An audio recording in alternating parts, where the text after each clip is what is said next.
Hello guys, welcome back to the channel. In this today's video, I'm going to show you how to repost Instagram story.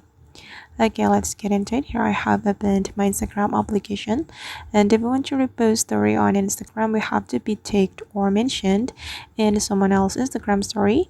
And after we have been tagged or mentioned, we will get the notification on our Instagram direct message. So first of all, we can go to our Instagram direct message, click on this icon on the top right, and this is the account who mentioned me in a story, and I'm going to repost the story. If you want to repost it, we just need to click on add to your story.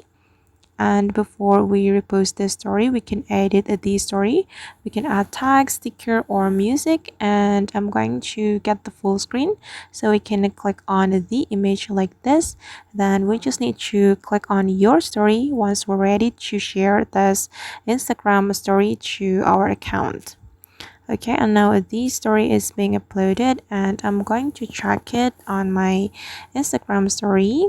Wait guys, it's still loading. All right, and now it's done, and the story has been reposted to my Instagram account.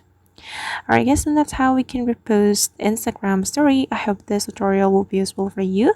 Thank you so much for watching, and if you found this tutorial useful, don't forget to like, comment, share, and also subscribe to this channel. See you in the next video.